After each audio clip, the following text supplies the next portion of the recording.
તો ગુજરાતમાં અત્યારે જબરદસ્ત ગરમી પડી રહી છે, પણ ગુજરાતની સાથે સાથે દેશમાં અને તેમાં પણ ઉત્તર ભારતમાં અસહ્ય ગરમી પડી રહી છે। આ ગરમીનો પ્રકોપ એટલો છે કે હવે સહન થાય તેમ નથી અને ગરમી આવનારા સમય સુધી આ રીતે રહેવાની છે। એક અઠવાડિયા સુધી દેશમાં ભીષણ ગરમીનો જે પ્રકોપ છે તેની વાત કરી રહ્યા છે। રાજસ્થાનની વાત કરી નોંધપાત્ર, રાજસ્થાનમાં 46 ડિગ્રી પર પારો ગયો। પંજાબની વાત કરીએ તો પંજાબમાં જુઓ 47 ડિગ્રી સુધી ગરમીનો પારો પહોંચી ગયો।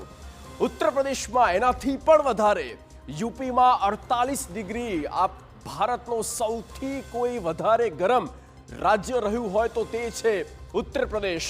દિલ્હીમાં, દેશની રાજધાની દિલ્હીમાં 46 ડિગ્રી તાપમાન અને સાથે જ હરિયાણામાં 46 ડિગ્રી તાપમાન મેક્સિમમ। આ મહત્તમ તાપમાન રેકોર્ડ બ્રેક નોંધાયું છે।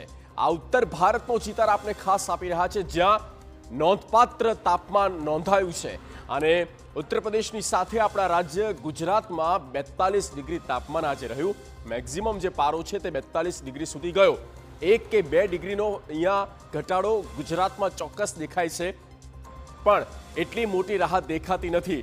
સાથે વાત કરીએ ઉત્તર ભારતની, તો ઉત્તર ભારતમાં હજી પણ ગરમીનો પ્રકોપ આ રહેવાનો